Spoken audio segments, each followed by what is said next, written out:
Did you know that the Lord speaks through dreams? Job 33:14-18 says, "For God speaks in one way, and in two, though man does not perceive it, in a dream, in a vision of the night, when deep sleep falls on men, while they slumber on their beds. Then he opens the ears of men, and terrifies them with warnings, that he may turn men aside from his deed, and conceal pride from a man. He keeps back his soul from the pit, his life from perishing by the sword."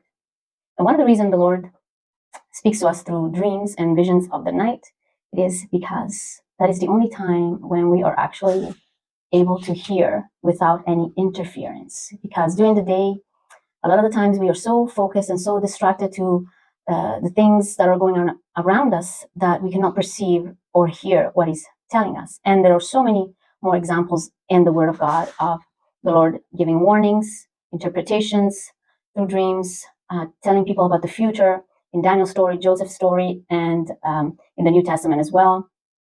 And I have experienced a lot of dreams and visions of the night. And I want to tell you of a particular one that I had about 5 or 6 years ago. I had a dream that I went to visit a friend.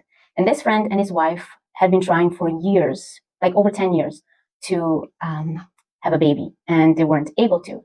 And so in this dream, I went to visit them. And when they opened the door, it was my friend and his wife. But his wife did not look like his wife. His wife is a beautiful girl. And this person did not look like a woman. He looked like a woman that is transitioning to become a man. I don't know if that makes sense, but it looked like a very feminine man, or a woman that is growing mustache and is dressed like a man, but you can tell that it's a woman. And they had a little girl. She was about 2 or 3 years old, and she had little pigtails. And I was shocked to see that the wife did not look like his real wife, but it was her. And so in the dream, I asked the Lord, "Lord, what are you trying to tell me?" And He said, the reason why she can't get pregnant is because she has too much testosterone in her body. And that was it. And I struggled with this dream because he kept telling me to call my friend and tell him about this dream. And I was too scared and too embarrassed. First of all, I didn't even know if that was a thing, having too much testosterone, and if that was actually a cause of not being able to get pregnant. So first thing I did was I went on the internet and I looked it up, and I found out that it actually is a thing.